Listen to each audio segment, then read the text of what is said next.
Salutations everybody, it is Matty here today, sitting down to talk about Starfield. I know a lot of us may be experiencing some pain at this point in the year. While business is about to pick up, we have a lot of new games coming out and many of them look fantastic.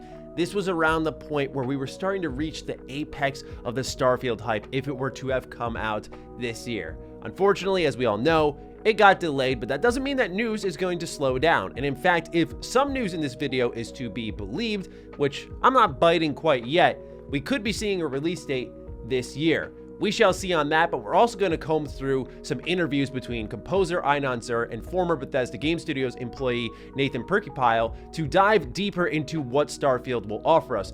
So if you're new here, you're into Starfield or Xbox news and information, you are in the right place. Consider subscribing, but before any of that, a quick word from today's sponsor.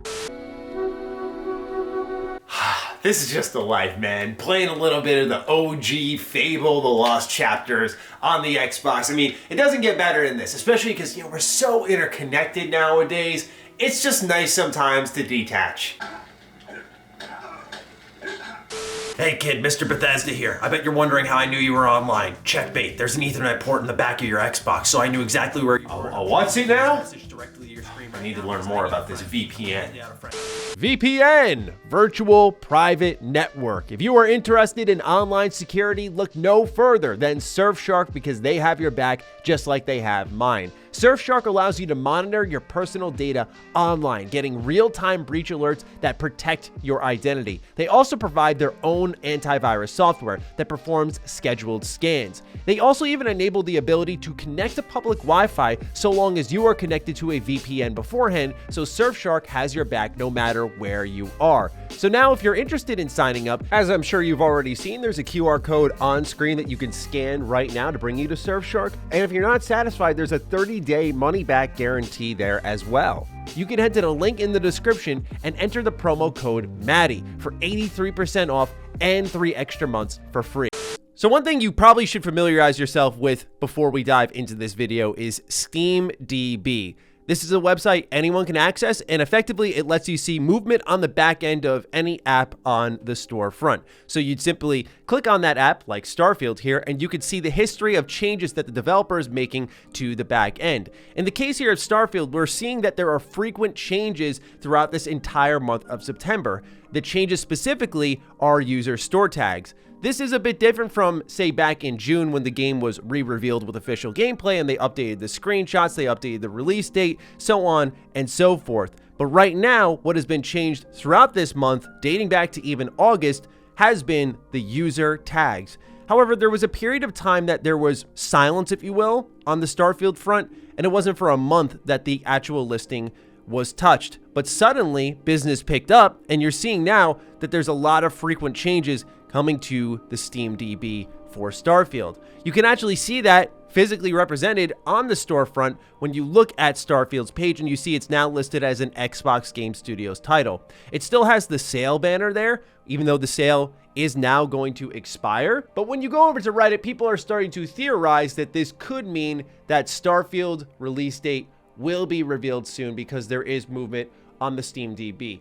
This is a common place for people to go to, specifically in the Bethesda Game Studios community. I remember around 2019, there was a lot of hype, probably the highest hype and anticipation I've seen for a Fallout 3 or New Vegas remaster package. That's because Bethesda was going in and heavily updating the SteamDB for both these games, specifically the music. And a lot of people thought that the musical licenses were being renewed, thus meaning the game would come out again. But it was just Bethesda extending the life of the game, if you will, protecting what is theirs, updating that on the back end, and that was really it. So yes, people do frequently dig into the SteamDB. Right now, none of the tags to me I saw are suggesting that anything is happening in the terms of a release date ready to pop, because again, we did see how simple of a change that is back in June when they did update that on the SteamDB. However, there are people over on the Starfield Reddit suggesting that what they saw before there were any changes made on the SteamDB suggested that what Bethesda may be gearing up for is a pre-order page, and if there's a pre-order page, then that does mean a release date. I don't see any of that available on the history tab. I don't see any of that available on the recently changed tab. Nothing there suggests anything beyond Bethesda removing user-submitted tags. That is it. But I would love to certainly see Starfield's release date this year, and that is a big question mark whether or not we will actually get it. When is the right time to re-reveal it? I think there isn't necessarily a perfect moment that you're going to look for. I think when it's ready, it's ready. If it's this week, it's this week. If it is October, November, December, January, whenever it is, I imagine that they will just announce it when it's good to go. However, you have to keep in mind a release date is important because what people are expecting here with these store changes is pre-orders to be open. I can't imagine they're going to make Starfield a game you can pre-order if they delayed it. They don't know when it's going to come out, but they'll take your money for it. Certainly shadier things have happened in our games industry, but I imagine that Xbox has shown in the past that they're past that type of shadiness and they don't need to really reach for cash, especially when Game Pass is an option for the millions of people who are going to play this game. But that's where it all comes down to. There's been movement on SteamDB. People think that means that pre-orders are going to open soon, and if pre-orders are going to open soon, then that means we're going to get a release date. I think they can just drop it whenever, so hopefully we'll get our answer soon, but if we don't, I wouldn't take this as a cause for concern. So that's what's going on over on SteamDB. Now we have some interesting interviews to comb through in regards to Starfield's soundtrack, as well as the scale of the world itself. Let's start off with the soundtrack. Inon Zur is composing Starfield's soundtrack. Actually, during Skyrim's anniversary concert last year, we heard one of the tracks. Of course, we heard some of the music in the gameplay reveal as well. It sounds absolutely fantastic. And the reason you want to pay attention to the music in this game is because of what Todd Howard said here in this interview with Ryan McCaffrey. Give it a listen. And Skyrim's music has always been a part of its identity. We start with music. We usually the game we do concept art, we do interface, we do music. That's interesting. So even Starfield, one of the first things we did was the music. And it sets, as you're drawing things and seeing it on the screen, you put it to the music, it gives you more of a complete feeling of this is the tone of the game. So Skyrim's music was one of the first things that we did. So they, in the beginning of their games, start off with the music, which I think is really impressive because there are so many ways to create a level in a video game, but to start off with music, that really truly establishes a tone that you can build around. So it's a unique style of building the world in your game. But what's interesting here is what Inon Zur had to say about the actual soundtrack of Starfield and the tone of the story itself. So let's get to reading with this interview here. Starfield is a huge game. Starfield is a deep game. It is a philosophical game. If you want to play Starfield, it will consume a lot of your being. I believe that after Starfield, you will be, I wouldn't say a changed person, but it will definitely give you another perspective, maybe a deeper perspective on your whole being. In the terms of size, how big is it? Music-wise, Hogan asked, who is the interviewer. Well, Inon Zur said, the game is at least twice as big as the biggest game Bethesda ever did. So it's huge. The premise of Starfield and the courage to ask questions and to try to answer them, actually standing in the core of Starfield, more than just another shooter or another RPG, Starfield really takes a very courageous step into a realm that is more philosophical. It's not about how it looks, it's not about how the gameplay is, although that's also incredible. It's about the story, and it's your ability to write your own story within the story that Starfield is, and your ability to ask questions, seek further answers, and maybe get them. End quote. Now, this in particular, I found really interesting. We're going to get into the soundtrack count because I do think that's very important. It does tie to the area amount in Starfield, more than likely, the amount of places you're going to explore and visit, all that stuff. But I found it very interesting how we talked about it more on a philosophical level.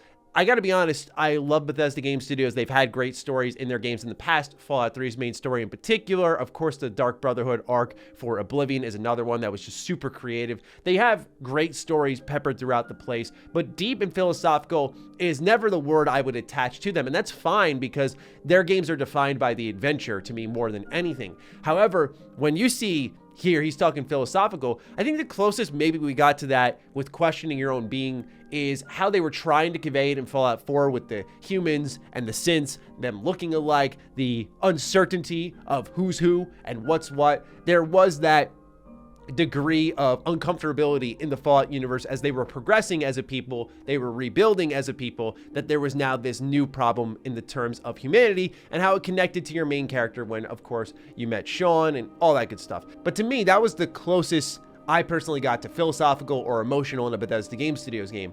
I'll get emotional about Fallout 3 now, but it's because I just love the game to death, not really what's being told to me. Although hearing, of course, the Bible verse to start off Fallout 3, that will get me emotional. It's like, man, so powerful. But I digress. Philosophical is not what I attach to Bethesda Game Studios. That take is interesting, but perhaps what's more interesting to everyone else is how he's claiming that the game is double in size of Bethesda's biggest game ever. Keep in mind that while you would like to apply this to the maps, the world, etc., this does apply to the music. That was the question. Music-wise, how big is it? And he said double even Bethesda's biggest game. So you know me, I'm a freak. I want these stats in front of y'all. I did the digging. I got some answers for you here.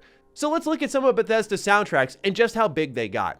Starting off with Fallout 76, you'll see here that it goes down to 40 tracks. Now keep in mind, Fallout 76, as we all know, is a live service game, which means that there are expansions that add 15 tracks in Wastelanders and another 17 tracks in Steel Dawn. This will total to 72 tracks, which is pretty impressive for Fallout 76, but if we're looking at just the base game, it is 40 tracks. Meanwhile, you move into Skyrim, which totals out at 53 tracks in the entire base game. Again, when you take a look at the DLC between Dawnguard and Dragonborn, this adds an additional 16 tracks to the game, making it a total of 69, everyone's favorite number. Last but not least, Fallout 4. I think this is the most telling one. The base game of Fallout 4 offers 65 tracks, not including DLC. So what I would say to people who are thinking about Starfield and its soundtrack is this will easily be a 100+ track OST. That is awesome. But what this means for the actual game and why it's important is, just like with any game that's ever existed, for every particular moment you want to define, whether it be a story moment, a combat section, a world you're exploring, a city you've entered, you want to have the music help define that. Of course, there are many other things that go into it: art style, color grading, the way people are dressed, all this stuff brings it together. But what absolutely underscores the entire moment is the music. And what this says to me, when you think about Starfield in space, then we see derelict space stations, then we see that there are 4 major cities, and then on top of that, we see that there are planets we can land on. Is there a track per biome? What kind of space exploration music is there? How many renditions of that exist?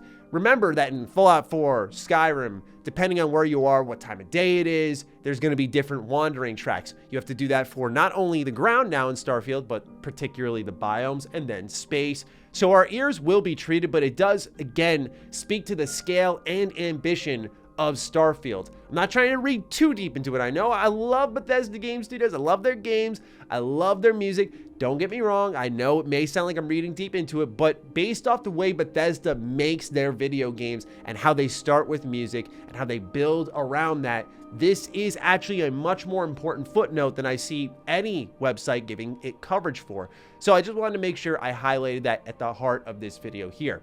Now we move into one last tidbit, one that may not surprise a lot of people, but I do think it's an important talking point, at least for me, to vent out some of my emotions and potential concerns. So as I mentioned just earlier, there are 4 major cities in Starfield. We know about New Atlantis, Aquila, and Neon. We don't know what this 4th major city is, but a lot of people were worried that what would happen in Starfield is you would have a bunch of these planets that are ice balls, grass balls, what have you. They just exist to be built upon with settlements. And there will certainly be a lot of that. But that civilization, other cities would be few and far between, if existing at all.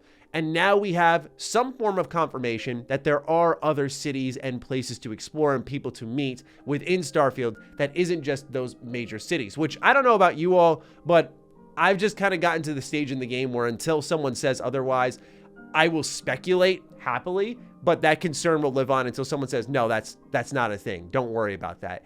And that's what we have here. So Nathan Perkypile used to work at Bethesda Game Studios for a long time. I've actually had the chance to meet him, talk to him during the Fallout 76 event. Really nice guy.